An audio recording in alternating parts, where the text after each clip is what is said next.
This episode is all about Warrigal Greens, a hardy spinach that is native to both Australia and New Zealand. It's a plant that can be grown in both the shade and full sun. It's frost hardy and it also isn't susceptible to disease. I grew these Warrigal Greens from a small pot that I bought at the nursery last year, and they flourished in this vegetable patch. You get to the end of the season, they were the last thing at the end of summer last year that were still going strong. And then I had chickens here for about 6 months, picking over this area. And I just was going to treat Warrigal Greens as an annual because I didn't think they'd survive all that well. And there's nothing better than the plant doing its own gardening. This is such a tough plant. I know you can grow it in semi-shade and in the full sun, and they don't require much fertilizer. So they're one of those depression busting. They're one of those get you out of a situation plants where if you need a bit of greens, they're there for you. You treat them just like spinach. I actually like their texture better than English spinach. I'm on the spectrum of silver beet, English spinach, Warrigal Greens. I like the texture of silver beet and Warrigal Greens.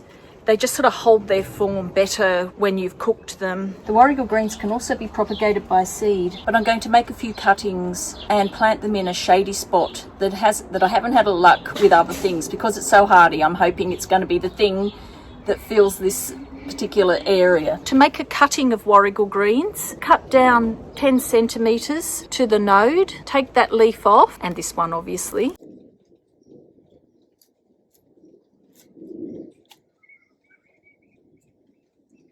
Form part of dinner. Take most of the leaves off. Spring is a good time to make cuttings. Fill up your pot with soil. I use a native potting mix, but you could probably just use other types of soil. Dipping stick to make the holes so you don't damage the stem when you put it in. And then place the plant into the pot and place the soil down firmly and water it in. So leave a little bit on the top though, because it has to gather energy from the sun. Warrigal Greens do well in full sun to semi-shade. I'm about to visit the National Library of Australia to do a little bit of further research on Warrigal Greens and see if I can find out a little more about this awesome Australian native plant. One of the more interesting historical stories about Warrigal Greens is that it was served on the Endeavour as it was leaving Botany Bay in 1771. This is Captain Cook's voyage to Australia and New Zealand at that time. It was served on the ship with some local fish, and I think it was most welcome as a source of vitamin C, as scurvy was quite rife on that trip. I'm not sure how they found out that the greens were edible, perhaps in New Zealand on their journey over to Australia, or perhaps from the local Indigenous people here. In Joseph Banks' diary, he is said to have taken the seeds back to the UK as well and gave them to Kew Gardens. For a harvest, you don't have to cut the stems off. You can just take the leaves and the plant will continue to produce more leaves. And this stem just came off. I like to serve Warrigal Greens with Australian Indigenous spices, including the pepperberry and also saltbush. I found a great modern recipe for using Warrigal Greens at the National Library just now. Found it in a delicious magazine, and I'll put the recipe link in the description below. Kangaroo koftas and Warrigal green salad with feta and baked beetroot. Bake slices of beetroot in the oven until crisp.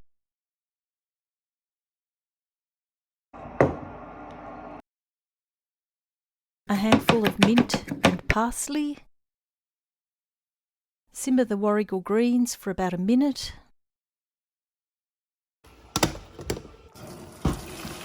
And then combine with crumbled feta,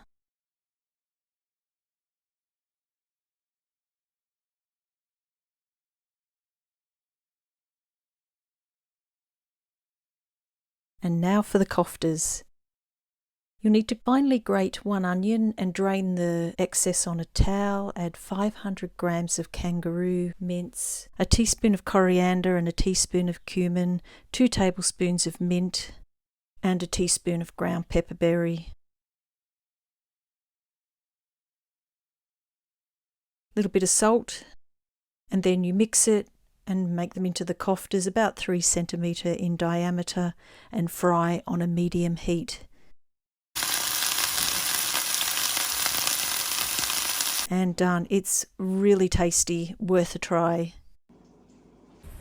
For landscaping purposes, and I guess particularly if you're landscaping with edibles, Warrigal Greens make a great ground cover. They can be used to underplant trees because they tolerate the shade. They have a tiny little yellow flower which is pretty innocuous. The Warrigal green leaf has a salty flavour, and it has little salt packets on the back of the leaf that I think is also used as a way of remediating high salt levels in land. Warrigal greens contain small quantities of oxalates, similar in amount to silver beet and sorrel, and so it's best to blanch ahead of eating. And now here's another recipe: warrigal greens and egg bake, one of my favourites. I often eat this for breakfast. Salt, pepper, and I'm using pepperberry. Some fresh saltbush for garnishing the top. Homegrown garlic. Smoky paprika. Wash. And this is the season where you're looking for recipes to use up your excess eggs. I'm not sure how many I'll need yet for this tray I'm using. A little bit of olive oil and some brown paper will help get it out at the end. Add the greens to the dish ahead of adding the mixture.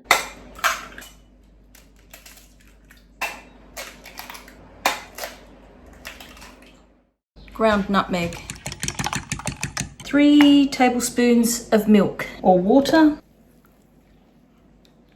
I think I need a couple more eggs. So this has ended up being a 10 egg bake, but that looks better. I'm going to push the greens under the egg, cheddar cheese on top, and a little bit of fresh saltbush on the top. So warrigal greens can be a little salty. Bake at 160 for about 45 minutes.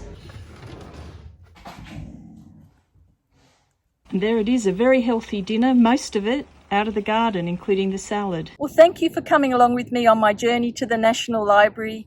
I hope you at some point get to enjoy this awesome Australian native plant, perhaps pairing it with some other Indigenous produce to Australia. Thank you for watching all the way through to the end, and I hope to see you in the next video. Bye!